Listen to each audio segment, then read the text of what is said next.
It doesn't matter. It doesn't matter. Lift the tariffs, pause the tariffs. It doesn't matter. The damage is done. Confidence in the global markets and trust has been demolished at this point. And that was the point. I mean, the point is American isolation. That's what's happening. And that's what will happen. You know, I keep explaining that this is the direction. And it's a direction that has no U-turn. It has no detour. It has no turns at all. It's an irreversible direction, you know? Look, I understand why people simplify things, you know, by thinking that the OCGFC is like some organized cabal. It's not, but I completely understand why it makes it easier to think of them that way. I mean, it might be helpful for understanding in some ways, even though it's not an accurate way of looking at how the highest tiers of the economic, political, and financial hierarchy work. It's not really a cabal. But like, if you think of it as a cabal, you can imagine an OCGFC white paper or a memo about what their plans are, you know? Confidential for super rich eyes only or something like that. I mean, you have think tanks, you have organizations like the World Economic Forum and so on. More or less, that's what they do. They're not generally coming up with ideas and strategies or anything like that. They just articulate or translate into the language of policy proposals what the OCGFC already intend to do. Think tanks are basically PR firms for the political class. Like I was saying the other day, if you were someone from the OCGFC, the A National OCGFC, and you made an evaluation of America and the global landscape, say 10 years ago in 2015, well, we can imagine what that would look like and what responses you would probably recommend if you were from that group. It's not that hard, really. You know, you'd be sitting in a boardroom looking at macro trends, political forecasts, demographic data, capital returns, and of course, the viability of maintaining control, of sustaining dominance without destabilizing your own structures. You know, you'd want to extract. You want to continue growing, but not at the expense of triggering systemic collapse that you can't contain. So you'd analyze America, you know, the heart of your power for decades, and you'd start preparing plans because the situation, the real situation, has changed significantly from the early days. So if you're someone from the A National OCGFC, the owners and controllers of global financialized capital, and you made an evaluation of America and the global landscape from around 2015, you'd have some very stark conclusions. The trends were all there. The writing was on the wall. And if your goal is uninterrupted profit extraction, geopolitical control, and long-term systemic stability for capital, well, America just didn't look like a good bet anymore. We can go point by point. You have demographic decline. You know, you'd see declining birth rates in the U.S. Total fertility rate was already below replacement level by 2015, sitting at around 1.8% and dropping. By 2023, 2 years ago, it hit 1.62%, according to the CDC. That's below replacement level of 2.1. Well, that means in the future, shrinking labor force, increased aging population, higher dependency ratios, and so on. More strain on social services, less domestic consumption over time, on and on. Compare that to India or to Nigeria or to the broader sub-Saharan region. Nigeria's population is expected to double by 2050. India already overtook China as the most populous country in 2023. The center of gravity is shifting. Then you have other issues, like the OCGFC would have looked at Ferguson in 2014, Baltimore in 2015, seen the rise of Black Lives Matter, not because they care about racism or police violence, not at all, but because civil unrest is bad for business. Then, of course, Trump happened, 2016. Half the country was radicalized, the other half was traumatized. Social cohesion was fraying. Trust in institutions was plummeting. In 2021, the trust barometer showed that trust in the media and the government had collapsed. The Capitol was stormed, right? So-called insurrection. This is not a good environment for capital. You have political dysfunction, you have gridlock, you have polarization, institutional paralysis. The 2010s showed that the U.S. couldn't even pass basic legislation. Infrastructure fell into disrepair. According to the American Society of Civil Engineers, the U.S. had a C- rating in infrastructure in 2021. Meanwhile, China's Belt and Road Initiative was transforming Eurasia and transforming Africa. Deindustrialization between 2000 and 2015, the U.S. lost 5 million manufacturing jobs. Whole towns were hollowed out. The OCGFC had already offshored production for profit. And by 2015, America was becoming too expensive, too politically unstable, too socially chaotic to remain as a global manufacturing hub, or even as a reliable research and development center in the long run. Silicon Valley had become dominated by monopolies: Google, Apple, Facebook, Amazon, Microsoft. Innovation was consolidating into platform control, not expansion. Growth in users had plateaued. The next billion internet users weren't in San Francisco, they were in Lagos. in Jakarta, in New Delhi. And then, of course, you have America's educational decline. A 2015 Pew study ranked the U.S. 38th out of 71 countries in math and 24th in science. Student debt exploded to 1.6 trillion by the 2020s. STEM graduates were fewer compared to China and India. By 2022, China was producing over 1.4 million STEM graduates annually. The U.S. was less than 800,000. Not to mention, you have the U.S. military budget that in 2015 was 600 billion, and yet it couldn't even decisively win in Afghanistan or in Iraq. These wars were not producing capital returns. They were bleeding the treasury. The OCGFC doesn't fund loss-making ventures unless there's a strategic payoff, and even then, they want an exit strategy. And already by 2015, you saw a rise in multipolarity. Russia was asserting itself, China was asserting itself and rising. India was asserting autonomy. South-South trade already grew to 25% of global trade by 2015 and continued rising. The U.S. was no longer the center of the world, even 10 years ago. The BRICS bloc, Brazil, Russia, India, China, South Africa, in 2015 wasn't yet economically integrated, but the foundations were there. And post-2022, after the Ukraine war and the sanctions against Russia, it really kicked into gear. Countries began trading in local currencies. De-dollarization began. Even Saudi Arabia and the UAE joined BRICS Plus in 2024. These weren't just symbols. This represents a structural realignment. And in 2015, global digital infrastructure outside the U.S., Facebook and Google started losing market share in key markets. Africa's fintech sector exploded. Kenya became a cashless society. Amazon Web Services and Microsoft began building data centers in Nigeria and in Kenya and in South Africa.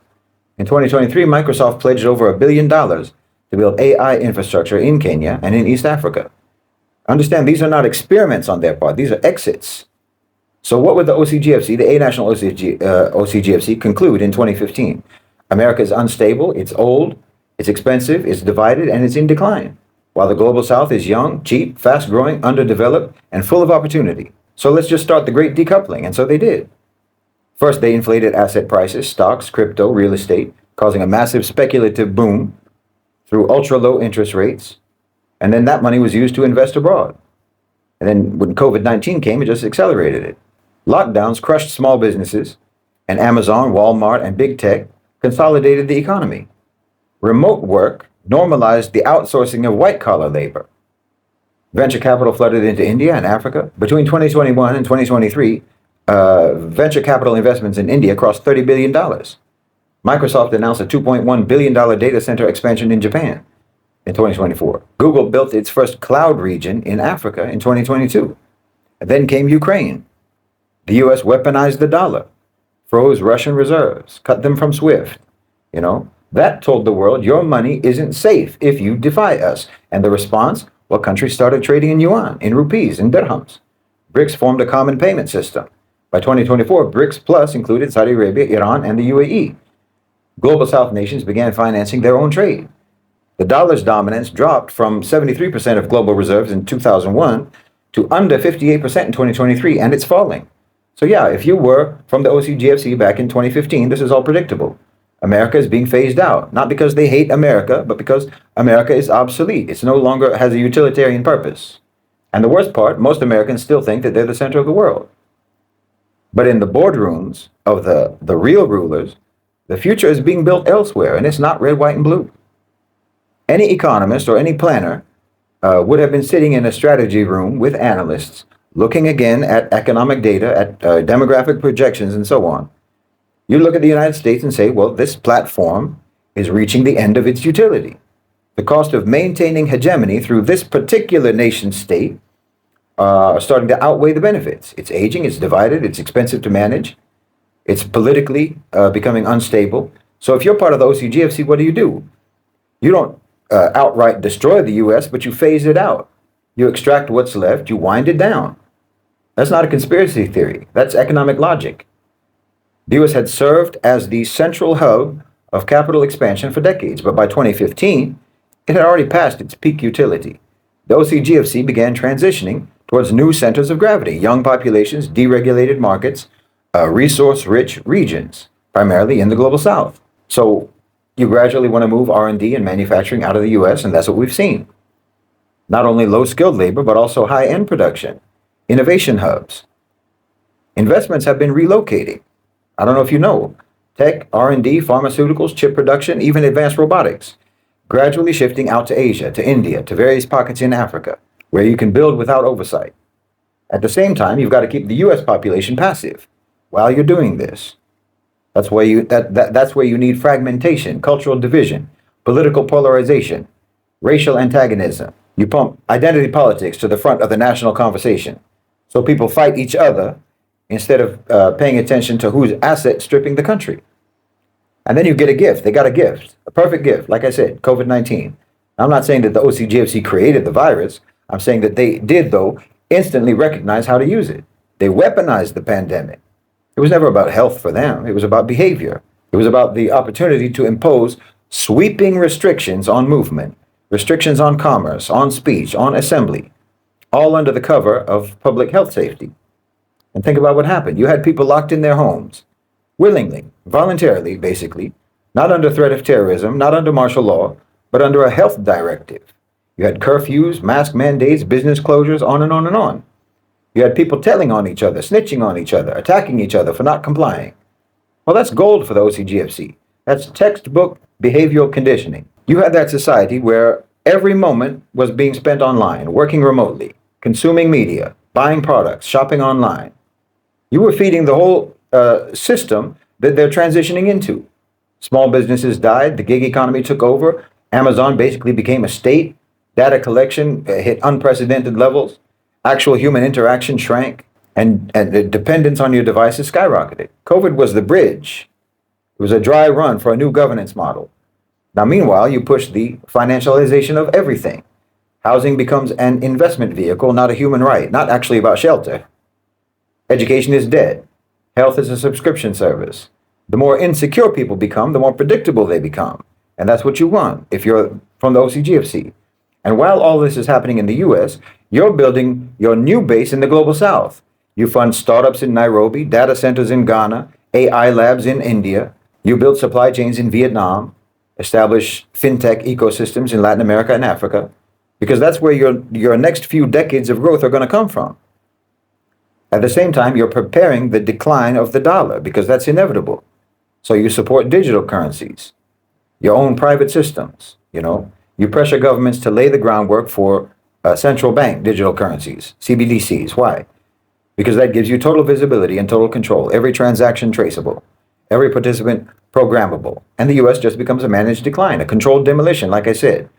It's useful in some parts, but dangerous in others. But main thing, it's no longer central. So when people say that the pandemic changed the world, they're right.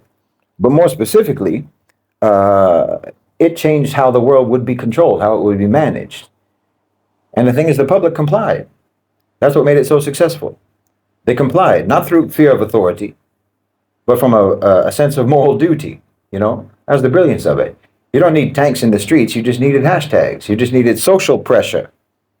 That was the real innovation of what they did during COVID. So if we're imagining what the OCGFC would have said back in 2015, that's it. That's the trajectory that they would have laid out. And that's exactly what we've been living through. It's exactly what's been happening. Like I said, the world that we see today didn't just happen by accident. If you were from the OCGFC 10 years ago, analyzing the US and the global landscape, you would have been making these long-term strategies. You can even walk through the timeline, like I said, to see what I'm talking about. From decoupling capital to geopolitical shifts with Russia and Ukraine, China, and so on. It all fits perfectly into the grand strategy. We're seeing the execution of a plan that's not just playing out as we speak, but a plan that has probably been in the works for more than a decade. Stage one, you can say, accelerating the economic shifts, reorientation of global power from 2015, 2016, and so. The writing was on the wall in 2015, US. The economic structure was deeply flawed, especially after the 2008 crisis. The recovery was weak. The wealth gap was growing wider. And at the same time, you had fast rising markets in India and Southeast Asia and Africa. They were outpacing the US and outpacing Europe in terms of growth. The US economy was still recovering from the 2008 financial collapse. And the growth was largely funded by financial speculation, not by robust manufacturing sectors, not in America, not in Europe. Meanwhile, China's economy continued to expand very rapidly. India's demographic advantage became a clear boon consumer-wise, and the global south was rising. So by 2016, the OCGFC started to put its capital outside the US, moving investments into rising markets. The world was not going to be dominated by the West anymore. They knew this, and they started decoupling from American financial systems. They started laying the groundwork for a new, more diverse global order, multipolarity, so-called. And you can say stage two was the decoupling from the US and integration in the global south. The US-China trade war was in full throttle. The US was increasingly becoming a protectionist power under Trump.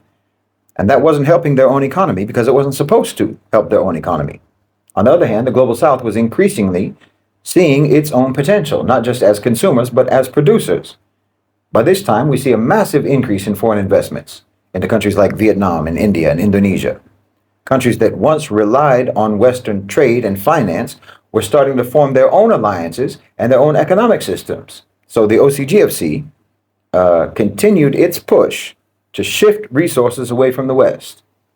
You know, Apple began relocating production out of China into countries like Vietnam, India, Indonesia, to avoid tariffs under Trump, to capitalize on cheap labor. This is diversifying trade across the global south, you understand?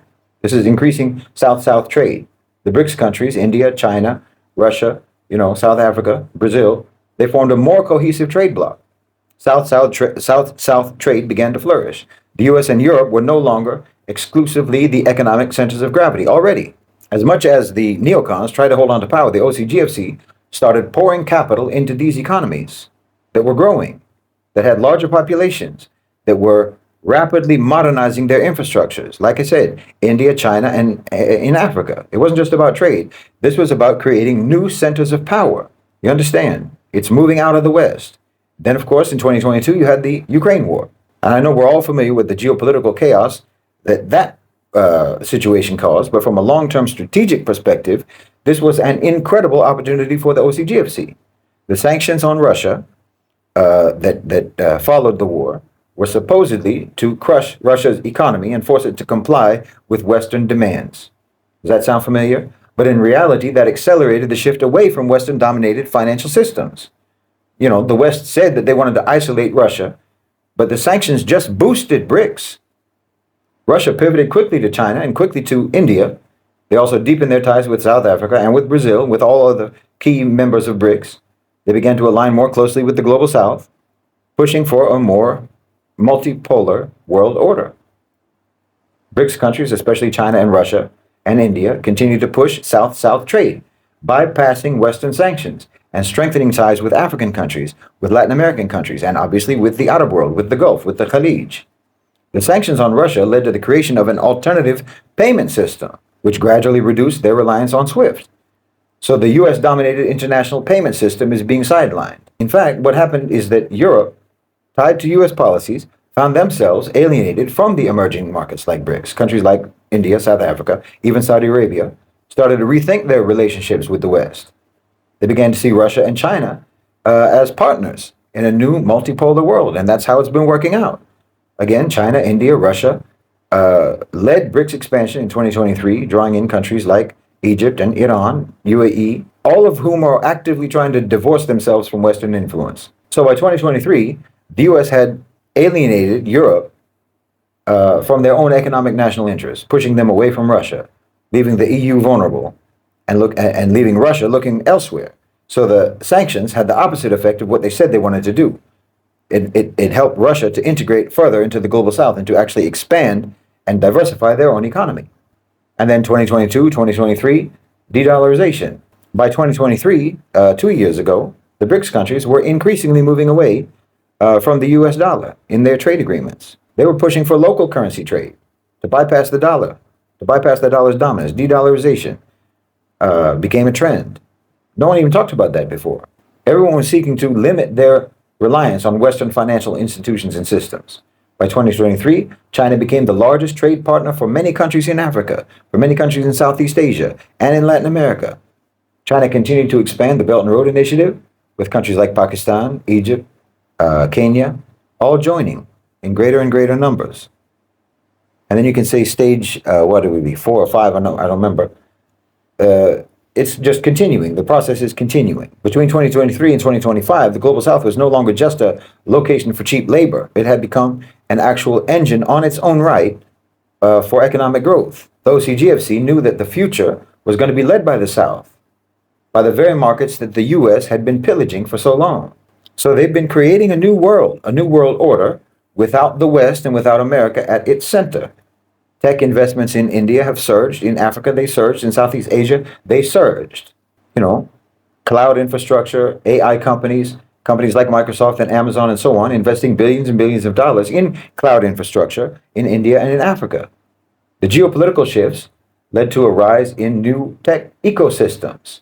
China and Russia were pushing to decouple from US-led technology companies, establishing their own tech infrastructure, their own 5G networks, with Huawei and ZTE leading the way. So what's clear is that the events we've seen unfolding, the sanctions against Russia, the Ukraine war, the rise of BRICS, all of this has accelerated the OCGFC's plans for global realignment.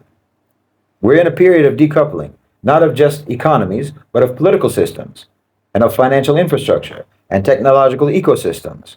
And this is exactly what they would have been planning all the way back in 2015 or even earlier, and that's what's happening now. So there's no chaos here. There's only coordination. As things develop, there'll be adaptations. They'll have to tweak the strategies here and there as conditions change. Not everybody agrees on everything, like I said, because it's not actually a cabal. It's not a conspiracy of some shadowy group of elites, some secret society. It's just economic interests and power interests. And sometimes these form coalitions, and sometimes they're in competition. Like you can look at the situation in Gaza. Because there's a deeper game going on in Gaza. There's a strategic divergence. There's a negotiation happening behind the smoke and the blood and the rubble. On the one hand, you've got the A-National OCGFC, the transnational elite. These people are not concerned with nations. They're not concerned with identities or religions or ethics. They don't hate the Palestinians and they don't love the Israelis. They don't care. They want one thing, order. Not moral order, not just order, but a smooth, controllable, economic operating environment, that kind of order. So when they look at Gaza, the A-National OCGFC, they don't care how stability is achieved. Genocide, fine. Ethnic cleansing, fine. A two-state solution, a one-state solution, it's all the same to them. So long as the region becomes investable, stable, and decoupled from the emotional volatility of Western politics. But the regional partners, particularly the Gulf governments, especially Saudi Arabia, they do care. Not necessarily that they're moral actors in the way that we wish they were, but they're strategic state actors. And they understand the region more than the OCGFC ever could. They understand it and they have a stake in it. And they know something very critical. You can't build Vision 2030 on a genocide. You can't sell NEOM or a new Middle East while entire populations are being wiped out live on satellite television or live streamed on every smartphone. So what do they want? They want stability through integration, not elimination, not extermination. That means one of two solutions: a Palestinian state, a formal entity, even if it's weak, even if it's neutered, but it can pacify regional anger and allow everyone to get back to business. Or number two possibility, a one-state solution, where Palestinians are absorbed into an expanded Israel, given citizenship, normalized as part of a regional bloc that's less dependent on the West, especially on the US, and more dependent on the GCC, financing from the GCC. And this is where the tension lies between these two factions. The A-National OCGFC don't care about the optics. They want results. Quick, total, final. Ethnic cleansing is not an obstacle for them. It's an option for them. It's a line item on their strategy sheet. But the regional governments, that's a disaster, not just diplomatically, but reputationally and in terms of their legitimacy. Because no Arab regime can actually survive long term if they are seen to have just stood silently by while a genocide was live streamed, and at the end of that, they just make a profit from it. That's not viable for them. So right now in Gaza, you have negotiation, not consensus, between the most important players. The A-National OCGFC are pushing for any means necessary to neutralize the Palestinian question and to make the region ready for capital. Meanwhile, the GCC and others are pushing back, saying, look, we'll deliver the same outcome peace, normalization, decoupling from the US, stability, and so on. But let us do it in a way that doesn't completely decimate the Palestinians, because there's no other way that we can actually deal with this that can bring long-term stability, except to peacefully resolve, as peacefully as possible, resolve the Palestinian question. And what makes this even more complex, of course, is that Israel itself is internally divided and fractured. There are factions that want genocide and total erasure of the Palestinians. Then there's others who are open to integration, especially now that the West is collapsing and the Gulf is rising. So Gaza becomes the battleground, not just for bombs and bodies, but for visions. One vision says erase, silence, dominate, murder. The other side says, the other vision says absorb, normalize, and rebrand. And all of this is playing out with horrifying consequences for real people. But from the OCGFC's perspective, it's all negotiable. They don't care who lives or dies. They really don't.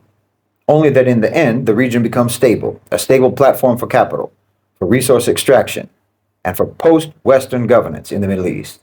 And we need to understand this, because if we keep analyzing Gaza only through the lens of Zionism or nationalism, then we're going to miss this larger picture. This is the crucible of the New World Order. What emerges from Gaza, whether it's apartheid or integration or annihilation, is going to set a precedent for how all dissenting populations are going to be dealt with elsewhere. Because if this is allowed to stand, what is to stop it from being repeated anywhere or everywhere else? I'm telling you, Gaza is going to be a template. So, again, everything that Trump is doing is within the context of the advancement of this transition, this shift. Trying to understand it in any other way is a waste of time. It's a waste of time and energy. It's only going to cause confusion. Like if you try to reason out how the tariffs will or will not bring back manufacturing jobs to the U.S., or how it's going to solve America's trade deficit or what have you, this is all pointless distraction. America is not competitive economically, and it doesn't have the ingredients to become competitive economically. America is in a state of irreversible decay and erosion as a result of having approached the economy and having approached governance the way that they did from the beginning. America has run its course. That's just the way it is. So you have to understand, you, in America, you've never been anything but coal for the fire, fuel for someone else's engine. You're firewood to keep the rich warm. Well, that's not sustainable, and it never was. That's why I keep telling you to stop listening and stop trying to debate what they say. Only look at what they do and what the predictable outcome is going to be of what they're doing. The rest is just smokescreen, literally, You're like firefighters who think that your job is to fight the smoke, not the fire. So I said before, what you need in America is a cultural revolution, because the system that you have was born from your culture. And then the system that you gave birth to used your culture to destroy and to subjugate you even further. You need a massive cultural reformation in that country. Because look, like I said, what are the main reasons behind why the economic demolition of the United States is happening and why it's necessary? You're volatile, you're emotional, you're uneducated, you're ignorant, you're self-indulgent, you're materialistic, you have no social cohesion, you have no sense of community, no sense of solidarity, your families are broken, you're not reproducing, you're racist, you're divided, you're polarized, you're delusional, you're uninformed, undisciplined, and scatterbrained.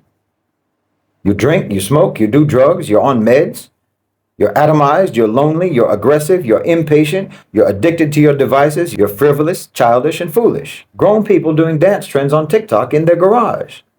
Women filming themselves in the longest hallway that they can find in their tiny apartments to try to look like they're walking the catwalk.